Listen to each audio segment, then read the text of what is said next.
Pangalawang kabanata. Kat, hoy, babae buksan mo tong pinto. Sigaw ng kung sino, kaya agad akong napabangon sa aking hinihigan. Bizet o, kiga-aga, nambubulabog ang Matthew na ta. Ano bang oras na anak ka ng dulang 9 o'clock na pala. Isa bubuksan mo to o sisirain ko. Agad-agad akong tumayo at inayos ang sarili ko. Sisirain ba naman? Oo na, nandyan na po sir, naiinis tuloy na sabi ko. Faster, rinig kong sigaw niya. Pinuksan ko ang pinto. Ba't ang tagal mong buksan? Huwag mong sabihin, kagigising mo lang, bulyo niya sakin. Sorry po sir, nakayuko kong sabi. Stop that drama, sumunod ka sakin, kakain na, sabi nito at naglakad na pababa. No choice ako baka kapag di agad ako sumunod, maliga pa ako ang laki kaya nitong bahay. Sit, umupo na lang ako para wala na siyang masabi pa. Nakakabingi na siya ng kakang-awa. Ang daming pagkain, mayaman nga siya. Sa amin kasi kapag ganito aming pagkain sa bahay amponan, sobrang saya na namin kasi mabubusog kami ng husto. Kamusta na kaya sila Sister Chorita? Miss ko na rin sila. Sabi ko noon bibisitahin ko sila pero hindi ko pa nagagawa. Miss ko na yung mga kulitan namin doon. Miss ko na yung mga kapwa ko kalaro noon. Asa na kaya sila? Safe ba sila? Nawala na ako ng komunikasyon sa kanila mula nang umalis ako. Ano tutunganga ka na lang dyan, di ka nakakain? Nagising ako sa kadramahan ko nang bulyawan ako ni Matthew. Kakain, yumoko na lang ako at kumain na lang. Bad mood yata tong lalaki na ta, ako ba naman pinag-iinitan? Pagkatapos naming kumain ako na naghugas, baka sabihin niyang nagdonya-donyahan ako dito sa pamamahal niya. Pumasok ulit ako sa sala, nakita kong naglilinis yung isang kasambahay niya. Kung hindi ako nagkakamali si Claire yata pangalan niya, yung nag-asikaso sakin kahapon. Kung titignan ko siya simple at alam kong, mas bata siya kesa sakin. Bakit siya nagtratrabaho bilang katulong sa edad niyang yan, dapat nag-aaral pa yan ng kolehiyo? Claire, tawag ko sa kanya at agad naman itong tumingin sakin. Po, pwede ba kitang tulungan? Sabi ko at agad na kinuha sa kanya ang walis. Ma'am hindi po pwede. Papagalitin ako ni Sir Matthew, baka nga sisantihin pa ako. Ma'am, aagawin niya sana yung walis, pero agad ko itong inilayo. Hindi yon, ako ang bahala. Gusto kita kasing tulungan, wala naman ako ginagawa, ngumiti ako sa kanya. Ma'am, ate na lang okay, don't worry ako bahala sa'yo. Teka nga bakit nagtratrabaho ka na? Ilang taon ka na ba? 19 pa lang maeste ate. Wala kasi akong ibang pagkuhanan ng pera ate, malungkot siyang ngumiti. Saka ako rin po kasi ang bumubuhay kila nanay, at sa dalawa kong kapatid na sa elementarya pa lang ate. Ganun ba asan na yung tatay mo? Masyado na ba akong mausisa? May plano kasi ako kung deserve ba niya o hindi, wala na po siya ate. Isang construction worker noon ate, tapos na aksidente siya ate, ayon namatay siya.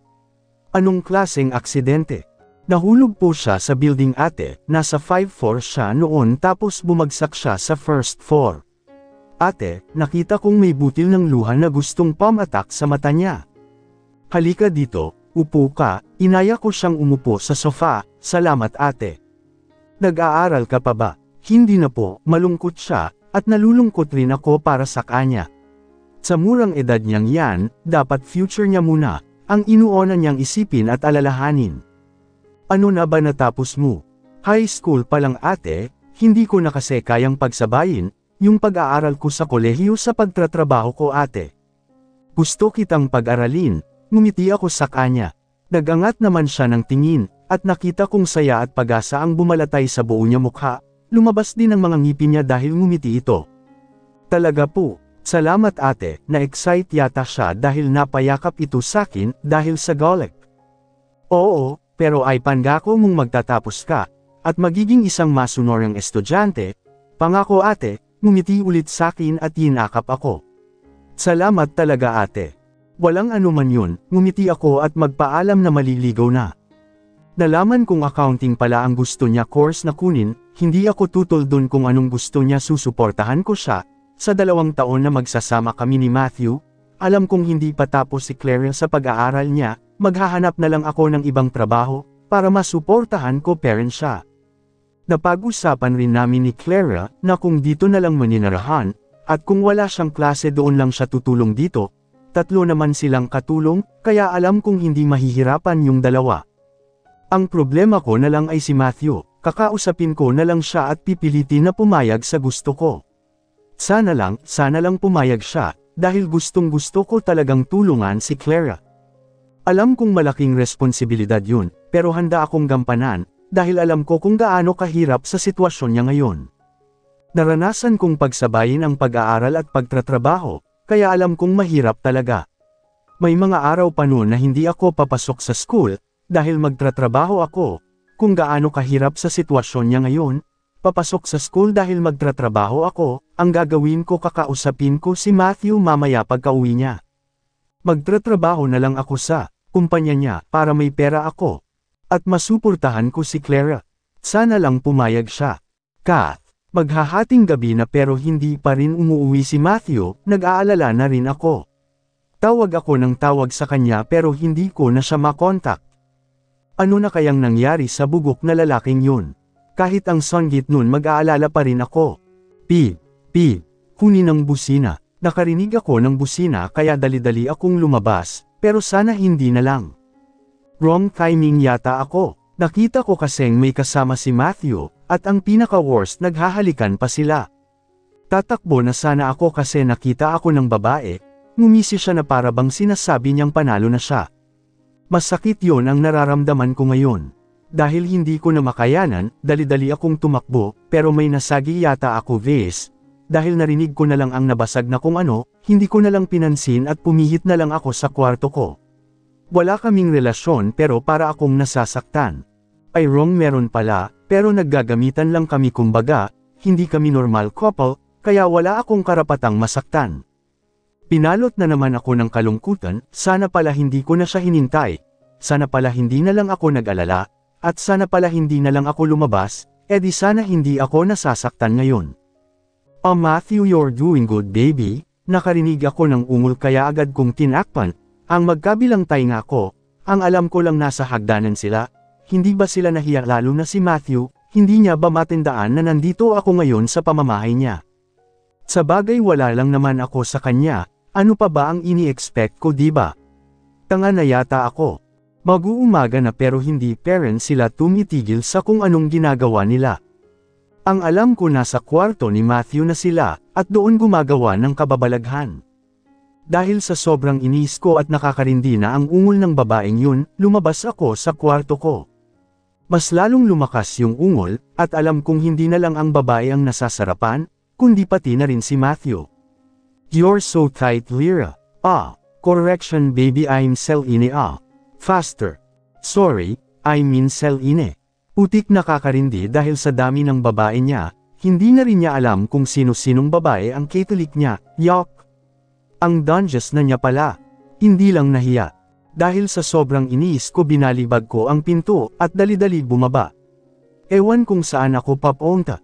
Nakaka-stress naman kasi si Matthew, nakakabanas sobrang yabang at sandit pa kapag magkasama kami. Lakad ako ng lakad hanggang marating ko ang isang park. Ballpark ang ganda, yung mga ilaw iba-iba ang kulay tapos sumasabay pa yung mga bituin ang kikislap. Yan parang si Matthew yan bituin, dahil kahit anong gawin ko, kahit kailan hindi ko siya maaabot. Hindi ko alam na nagdadaragsa na pala ang mga luha ko. Ano ba yan ang sarap pagmasdan ng kapaligiran ko, tapos magdre-drama lang ako dito. Ganito ba talaga ang buhay na kahahantungan ko, parang ang sakit naman at ang lungkot. Una, wala na akong pamilya, at ang nagpalaki lang sakin ay mga madre.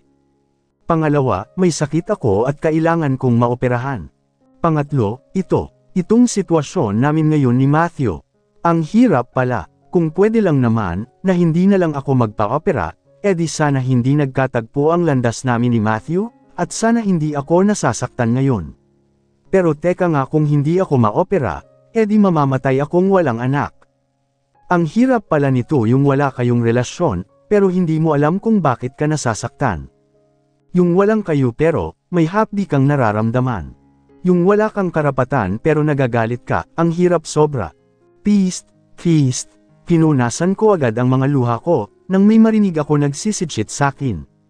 Ewan pero natakot ako. Kasalanan kasi ito ni Matthew kung saan hindi siya nag-uwi ng babae sa bahay, at hindi gumagawa ng kababalaghan di sana wala ako ngayon dito. At sana mahimbing na ang tulog ko. Sino po ang nandyan? Nanginginig na ang boses ko dahil sa takot, pero wala sumagot kaya nagsalita ulit ako. Sino po kasi ang nandyan? Wag naman po kayong mantakot, kinakabahan na ako. Dahan-dahan akong tumayo para sana umalis na sa lugar na yun, pero nagulat ako nang may samampang dalawang kamay sa balikat ko, kaya humarap ako at sinampal sa kung sino mang tao or kung ano man ang nasa harap ko. Oh shucks, napayuko agad ako dahil sa takot.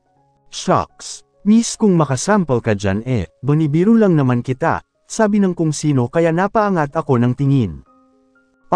Sabay pa kaming sumigaw at tinuro ko siya, pero dali-dali itong pamonte sa likod ko. Anong tinuturo mo dyan miss? May multo ba? Natatakot ba siya? Tinuro ko lang siya dahil nagulat lang rin ako. Pinagsasabi mong multo dyan. So takot ka pala sa multo. Kalalaki mong tao, panukso kong sabi sa kanya. Uy, hindi nagulat lang ako kaya. Ako napunta sa likod mo, halaka bakit pumupula ang mukha niya? Hahaha confirm takot nga siya.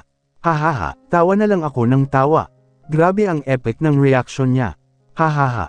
Anong nakakatawa miss? Gusto mo yatang halikan kita dyan? Natawa na lang ulit ako.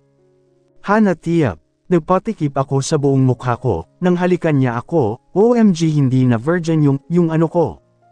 Makareact ka dyan, hinalikan lang naman kita sa pisngi, hahaha. Ngayon siya naman ang tumatawa, at ako naman itong naka-Simon Got. Kainis hinalikan niya ako sa pisngi, at hindi na virgin ang pisngi ko. Nagkwentuhan kami hanggang mag-umaga na. Nalaman ko rin ang pangalan niya, Kyle Garcia. Ang gwapo niya at masaya siyang kausap. Mangga 5 na nang maghiwalay kami. Sabi niya nasa iisang subdivision daw kami, at sa gabing yun lumabas siya para magpahangin at doon nagkita kami. Ang sarap pala sa feeling, yun ganun yung kahit malungkot ka lang kanina, pero meron darating para pasyahin ka. Mahal na mahal talaga ako ni Lord. Thanks God. Nakarating ako sa bahay na wala na agad ang gana kung pumasok pa, pero wala akong choice kundi ang pumasok talaga. Pumasok ako pero wala nang lingon-lingon, agad ako pumasok sa kwarto ko at natulog. Hihihipuyat ako so bye-bye muna. So ayan natulog na ang ating mahal na prinsesa, yan kasi mag-uumaga na nga namasyal pa. Hahaha. Hanggang dyan muna ang hirap mag-isip kung anong susunod dyan. Sa tingin nyo anong next dyan? Hihihi, sige bye na ang dami ko ng daldal, hahaha. Kat, past 8 o'clock na pero ayaw ko pang bumaba, baka kasi maabutan ko pa yung haliparot na yun sa baba, baka kung ano ang magawa ko. Sa bagay ano ba nga ako dito diba? Isang lang naman akong palamunin dito, dahil pinipilit ko ang sarili ko sa taong malabong magbago para sakin. Talk, napabangon ako dahil sa lakas ng kalimpag sa pinto ko. Ano Catherine? Wala ka na bang balak lumabas dyan? Sigaw ni Matthew. Lalabas na po. Sigaw ko rin pabalik kasi naman po makasigaw, nagpapahinga pa ang tao.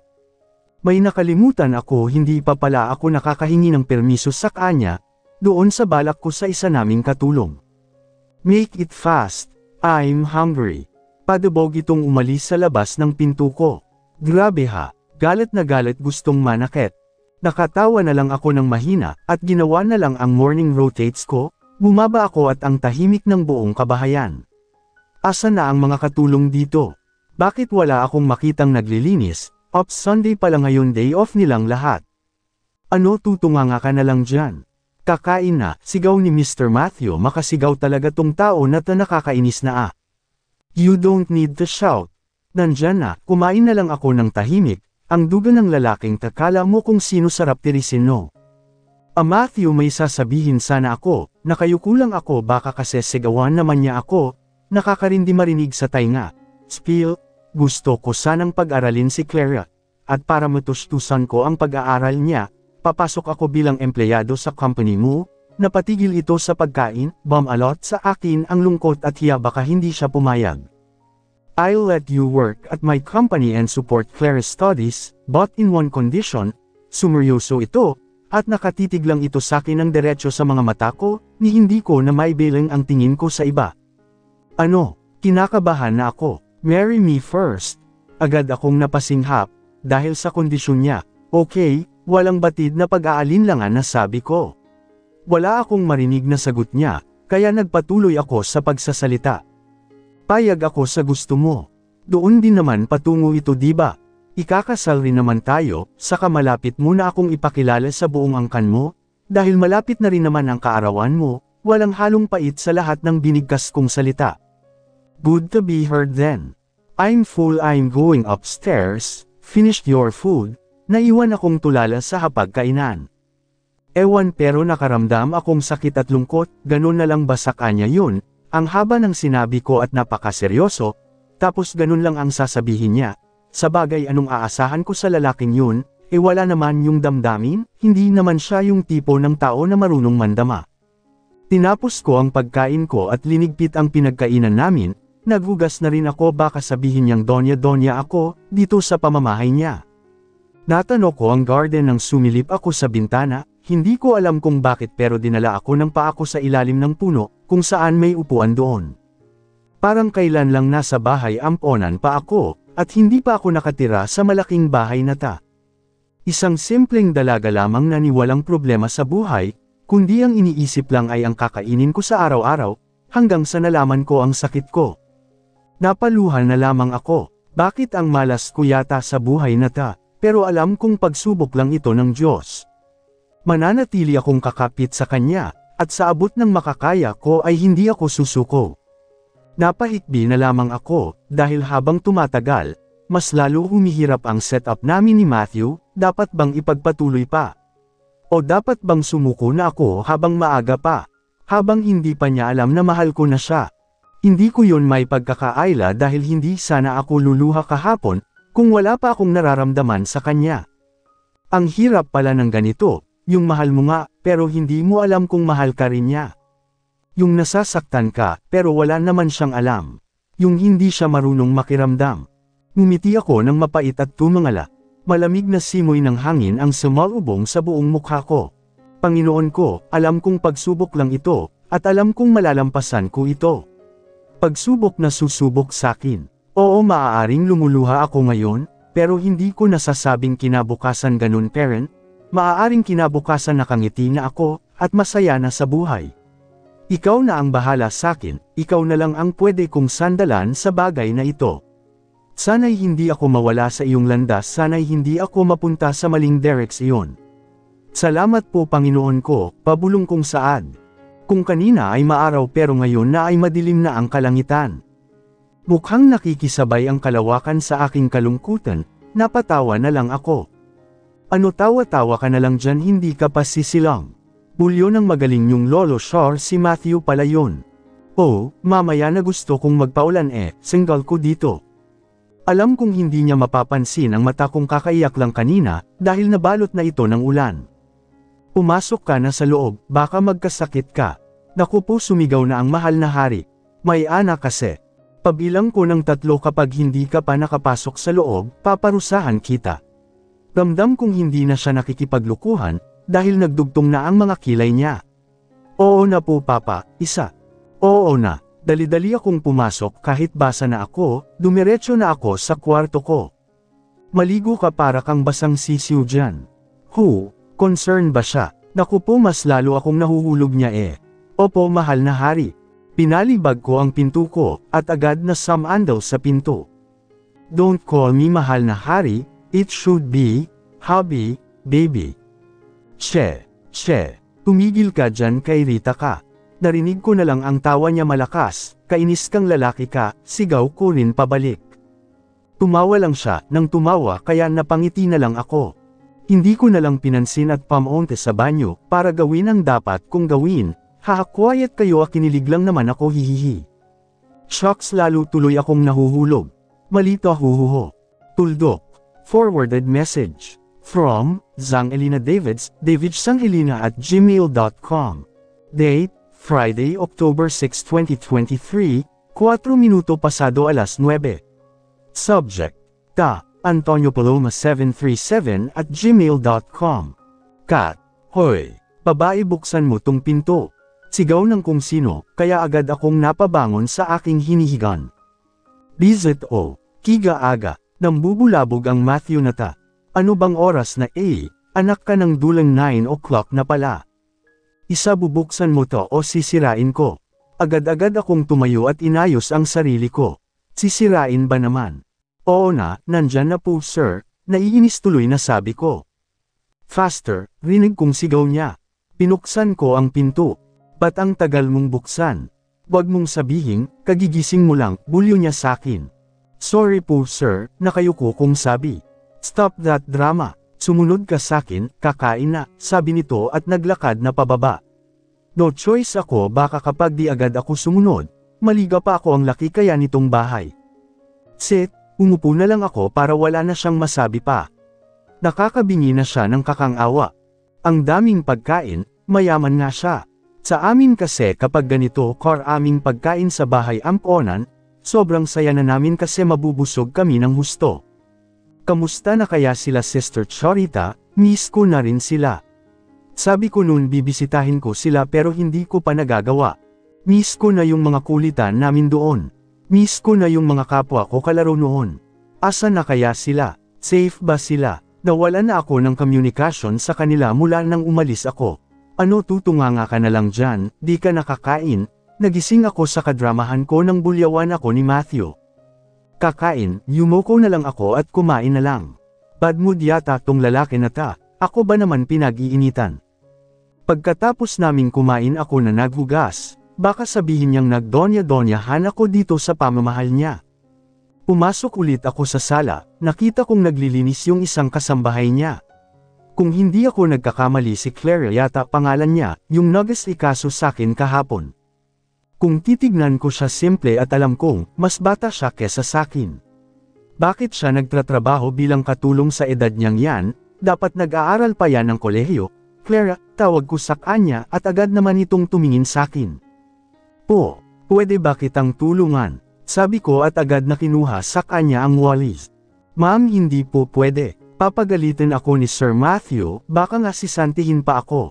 Ma'am, aagawin niya sana yung walis, pero agad ko itong inilayo. Hindi yon, ako ang bahala. Gusto kita kasing tulungan, wala naman ako ginagawa, ngumiti ako sa kanya. Ma'am, ate na lang okay, don't worry ako bahala sa'yo. Teka nga bakit nagtratrabaho ka na? Ilang taon ka na ba?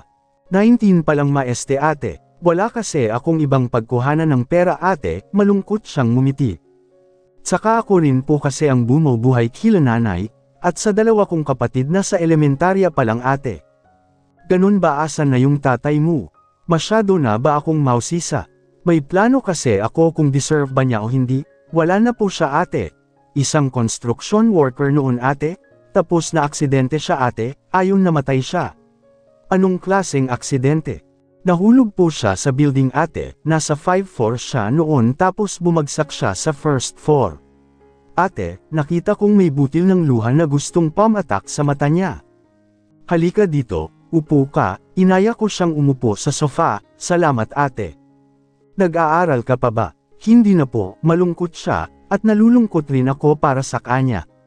Sa murang edad niyang yan, dapat future niya muna, ang inuuna niyang isipin at alalahanin. Ano na ba natapos mo? High school pa lang ate, hindi ko na kasi kayang pagsabayin, yung pag-aaral ko sa kolehiyo sa pagtratrabaho ko ate.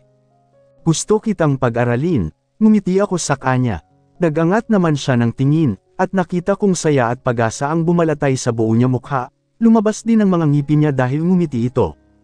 Talaga po, salamat ate, na-excite yata siya dahil napayakap ito sakin dahil sa golek. Oo, pero ay pangako mong magtatapos ka, at magiging isang masunoryang estudyante, pangako ate, ngumiti ulit sakin at yinakap ako. Salamat talaga ate. Walang anuman yun, ngumiti ako at magpaalam na maliligaw na. Nalaman kong accounting pala ang gusto niya course na kunin, hindi ako tutol dun kung anong gusto niya susuportahan ko siya, sa 2 taon na magsasama kami ni Matthew, alam kong hindi pa tapos si Claire sa pag-aaral niya, maghahanap na lang ako ng ibang trabaho, para masuportahan ko parent siya. Napag-usapan rin namin ni Clara, na kung dito na lang maninirahan, at kung wala siyang klase doon lang siya tutulong dito, tatlo naman silang katulong, kaya alam kong hindi mahihirapan yung dalawa. Ang problema ko na lang ay si Matthew, kakausapin ko na lang siya at pipilitin na pumayag sa gusto ko. Sana lang pumayag siya, dahil gustong-gusto ko talagang tulungan si Clara. Alam kong malaking responsibilidad yun, pero handa akong gampanan, dahil alam ko kung gaano kahirap sa sitwasyon niya ngayon. Naranasan kong pagsabayin ang pag-aaral at pagtatrabaho, kaya alam kong mahirap talaga. May mga araw pa noon na hindi ako papasok sa school, dahil magtatrabaho ako. Kung gaano kahirap sa sitwasyon niya ngayon, papasok sa school dahil magtatrabaho ako, ang gagawin ko kakausapin ko si Matthew mamaya pagka-uwi niya. Magtatrabaho na lang ako sa kumpanya niya para may pera ako. At masuportahan ko si Clara. Sana lang pumayag siya. Kath, maghahating gabi na pero hindi pa rin umuwi si Matthew, nag-aalala na rin ako. Tawag ako ng tawag sa kanya pero hindi ko na siya makontak. Ano na kayang nangyari sa bugok na lalaking yun? Kahit ang songgit nun mag-aalala pa rin ako. Pip, kunin ang busina. Nakarinig ako ng busina kaya dali-dali akong lumabas, pero sana hindi na lang. Wrong timing yata ako. Nakita ko kasing may kasama si Matthew, at ang pinaka-worst naghahalikan pa sila. Tatakbo na sana ako kasi nakita ako ng babae, ngumisi siya na para bang sinasabi niyang panalo na siya. Masakit yon ang nararamdaman ko ngayon. Dahil hindi ko na makayanan, dali-dali akong tumakbo, pero may nasagi yata ako vase. Dahil narinig ko na lang ang nabasag na kung ano, hindi ko na lang pinansin at pumihit na lang ako sa kwarto ko. Wala kaming relasyon pero para akong nasasaktan. Ay wrong meron pala, pero naggagamitan lang kami kumbaga, hindi kami normal couple, kaya wala akong karapatang masaktan. Pinalot na naman ako ng kalungkutan, sana pala hindi ko na siya hinintay, sana pala hindi na lang ako nag-alala, at sana pala hindi na lang ako lumabas, edi sana hindi ako nasasaktan ngayon. Oh Matthew, you're doing good baby. Nakarinig ako ng ungol kaya agad kong tinakpan. Ang magkabilang tainga ko, ang alam ko lang nasa hagdanan sila, hindi ba sila nahiya lalo na si Matthew, hindi niya ba matindaan na nandito ako ngayon sa pamamahay niya? Sa bagay wala lang naman ako sa kanya, ano pa ba ang ini-expect ko diba? Tanga na yata ako. Mag-uumaga na pero hindi parents sila tumitigil sa kung anong ginagawa nila. Ang alam ko nasa kwarto ni Matthew na sila, at doon gumagawa ng kababalaghan. Dahil sa sobrang inis ko at nakakarindi na ang ungol ng babaeng yun, lumabas ako sa kwarto ko. Mas lalong lumakas yung ungol, at alam kong hindi na lang ang babae ang nasasarapan, kundi pati na rin si Matthew. You're so tight Lyra. Correction baby I'm Celine Faster. Sorry, I mean Celine. Putik nakakarindi dahil sa dami ng babae niya, hindi na rin niya alam kung sino-sinong babae ang Catholic niya, yuck. Ang dungeons na niya pala. Hindi lang nahiya. Dahil sa sobrang iniis ko binalibag ko ang pinto, at dali-dali bumaba. Ewan kung saan ako papunta. Nakaka-stress naman kasi si Matthew, nakakabanas sobrang yabang at sanggit pa, kapag magkasama kami. Lakad ako ng lakad hanggang marating ko ang isang park. Ballpark ang ganda, yung mga ilaw iba-iba ang kulay tapos sumasabay pa yung mga bituin ang kikislap. Yan parang si Matthew yan bituin, dahil kahit anong gawin ko, kahit kailan hindi ko siya maaabot. Hindi ko alam na nagdadaragsa na pala ang mga luha ko. Ano ba yan ang sarap pagmasdan ng kapaligiran ko, tapos magdre-drama lang ako dito. Ganito ba talaga ang buhay na kahahantungan ko, parang ang sakit naman at ang lungkot. Una, wala na akong pamilya, at ang nagpalaki lang sakin ay mga madre. Pangalawa, may sakit ako at kailangan kong maoperahan. Pangatlo, itong sitwasyon namin ngayon ni Matthew. Ang hirap pala, kung pwede lang naman, na hindi na lang ako magpa-opera, edi sana hindi nagkatagpo ang landas namin ni Matthew, at sana hindi ako nasasaktan ngayon. Pero teka nga kung hindi ako ma-opera, edi mamamatay akong walang anak. Ang hirap pala nito yung wala kayong relasyon, pero hindi mo alam kung bakit ka nasasaktan. Yung walang kayo pero, may hapdi kang nararamdaman. Yung wala kang karapatan pero nagagalit ka, ang hirap sobra. Feast, pinunasan ko agad ang mga luha ko, nang may marinig ako nagsisidshit sakin. Ewan pero natakot ako, kasalanan kasi ito ni Matthew kung saan hindi siya nag-uwi ng babae sa bahay, at hindi gumagawa ng kababalaghan, edi sana wala ako ngayon dito. At sana mahimbing na ang tulog ko. Sino po ang nandyan? Nanginginig na ang boses ko dahil sa takot, pero wala sumagot kaya nagsalita ulit ako. Sino po kasi ang nandyan? Wag naman po kayong mantakot, kinakabahan na ako. Dahan-dahan akong tumayo para sana umalis na sa lugar na yun, pero nagulat ako nang may samampang dalawang kamay sa balikat ko, kaya humarap ako at sinampal sa kung sino mang tao or kung ano man ang nasa harap ko. Oh shucks, napayuko agad ako dahil sa takot. Shucks, miss kung makasample ka dyan bonibiro lang naman kita, sabi ng kung sino kaya napaangat ako ng tingin. Sabay pa kaming sumigaw at tinuro ko siya, pero dali-dali itong pamonte sa likod ko. Anong tinuturo mo dyan miss?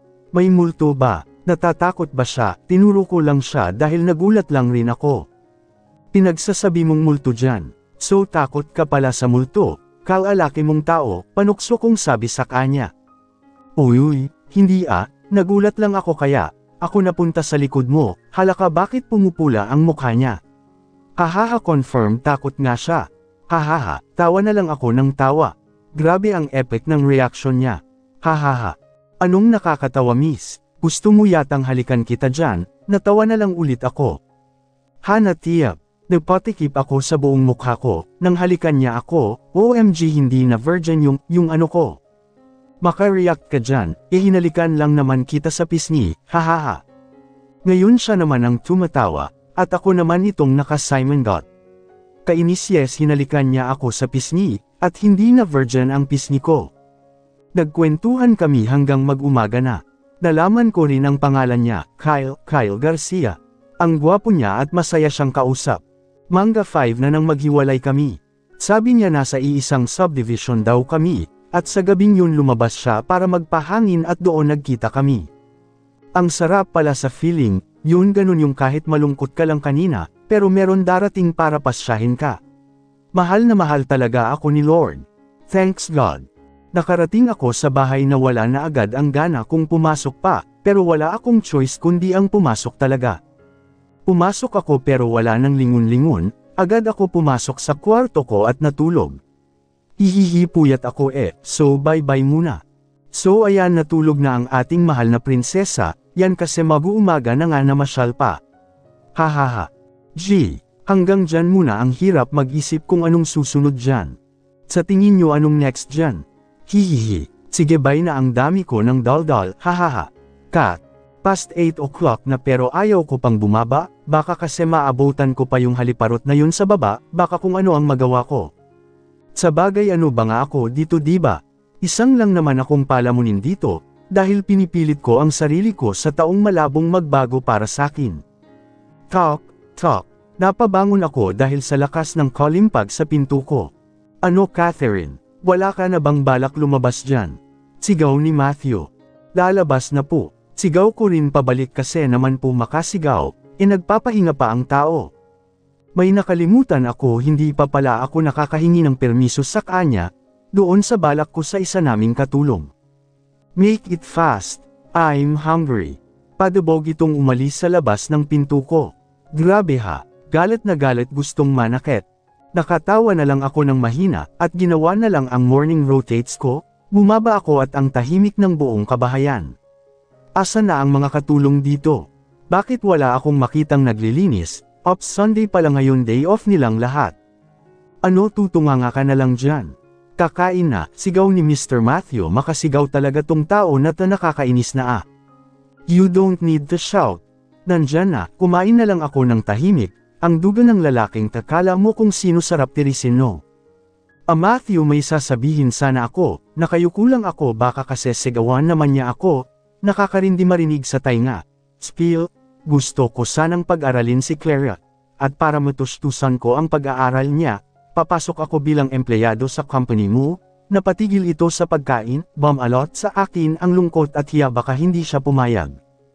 I'll let you work at my company and support Clara's studies, but in one condition, sumeryoso ito, at nakatitig lang ito sa akin ng diretso sa mga mata ko, ni hindi ko na maibilang ang tingin ko sa iba. Ano, kinakabahan na ako. Marry me first. Agad akong napasinghap, dahil sa kondisyon niya, Okay, walang batid na pag-aalinlangan na sabi ko. Wala akong marinig na sagot niya, kaya nagpatuloy ako sa pagsasalita. Payag ako sa gusto mo. Doon din naman patungo ito, diba? Ikakasal rin naman tayo, saka malapit mo na akong ipakilala sa buong angkan mo, dahil malapit na rin naman ang kaarawan mo, walang halong pait sa lahat ng binigkas kong salita. Good to be heard then. I'm full, I'm going upstairs, finished your food, naiwan akong tulala sa hapagkainan. Ewan pero nakaramdam akong sakit at lungkot, ganun na lang ba sa kanya yun, ang haba ng sinabi ko at napakaseryoso, tapos ganun lang ang sasabihin niya. Sa bagay anong aasahan ko sa lalaking yun, wala naman yung damdamin, hindi naman siya yung tipo ng tao na marunong mandama. Tinapos ko ang pagkain ko at linigpit ang pinagkainan namin, naghugas na rin ako baka sabihin niyang donya-donya ako, dito sa pamamahay niya. Natanong ko ang garden nang sumilip ako sa bintana, hindi ko alam kung bakit pero dinala ako ng paa ko sa ilalim ng puno, kung saan may upuan doon. Parang kailan lang nasa bahay amponan pa ako, at hindi pa ako nakatira sa malaking bahay na ta. Isang simpleng dalaga lamang na walang problema sa buhay, kundi ang iniisip lang ay ang kakainin ko sa araw-araw, hanggang sa nalaman ko ang sakit ko. Napaluhan na lamang ako, bakit ang malas ko yata sa buhay na ta, pero alam kong pagsubok lang ito ng Diyos. Mananatili akong kakapit sa Kanya, at sa abot ng makakaya ko ay hindi ako susuko. Napahikbi na lamang ako, dahil habang tumatagal, mas lalo humihirap ang setup namin ni Matthew, dapat bang ipagpatuloy pa? O dapat bang sumuko na ako habang maaga pa? Habang hindi pa niya alam na mahal ko na siya. Hindi ko yun may pagkakaayla dahil hindi sana ako luluha kahapon, kung wala pa akong nararamdaman sa kanya. Ang hirap pala ng ganito, yung mahal mo nga, pero hindi mo alam kung mahal ka rin niya. Yung nasasaktan ka, pero wala naman siyang alam. Yung hindi siya marunong makiramdam. Ngumiti ako ng mapait at tumangala. Malamig na simoy ng hangin ang sumalubong sa buong mukha ko. Panginoon ko, alam kong pagsubok lang ito, at alam kong malalampasan ko ito. Pagsubok na susubok sakin. Oo, maaaring lumuluha ako ngayon, pero hindi ko nasasabing kinabukasan ganun parent. Maaaring kinabukasan nakangiti na ako, at masaya na sa buhay. Ikaw na ang bahala sakin, ikaw na lang ang pwede kong sandalan sa bagay na ito. Sana'y hindi ako mawala sa iyong landas, sana'y hindi ako mapunta sa maling direksyon. Salamat po Panginoon ko, pabulong kong saad. Kung kanina ay maaraw pero ngayon na ay madilim na ang kalangitan. Mukhang nakikisabay ang kalawakan sa aking kalungkutan, napatawa na lang ako. Ano tawa-tawa ka na lang dyan, hindi ka pa sisilang. Bulyo ng magaling yung lolo Shore, si Matthew pala yun. Oh, mamaya na gusto kong magpaulan single ko dito. Alam kong hindi niya mapapansin ang mata kong kakaiyak lang kanina, dahil nabalot na ito ng ulan. Pumasok ka na sa loob, baka magkasakit ka. Naku po, sumigaw na ang mahal na hari. May anak kasi. Pabilang ko ng 3 kapag hindi ka pa nakapasok sa loob, paparusahan kita. Ramdam kong hindi na siya nakikipaglukuhan, dahil nagdugtong na ang mga kilay niya. Oo na po papa, isa. Oo na, dali-dali akong pumasok kahit basa na ako, dumiretso na ako sa kwarto ko. Maligo ka para kang basang sisiw dyan. Concern ba siya? Naku po, mas lalo akong nahuhulog niya Opo mahal na hari. Pinalibag ko ang pinto ko, at agad na sumandal sa pinto. Don't call me mahal na hari, it should be, hubby, baby. Che, tumigil ka dyan kay Rita, ka narinig ko na lang ang tawa niya malakas. Kainis kang lalaki ka, sigaw ko rin pabalik. Tumawa lang siya, nang tumawa kaya napangiti na lang ako. Hindi ko na lang pinansin at pamunta sa banyo, para gawin ang dapat kong gawin. Quiet kayo, kinilig lang naman ako, hihihi. Shocks, lalo tuloy akong nahuhulog. Malito huhuho.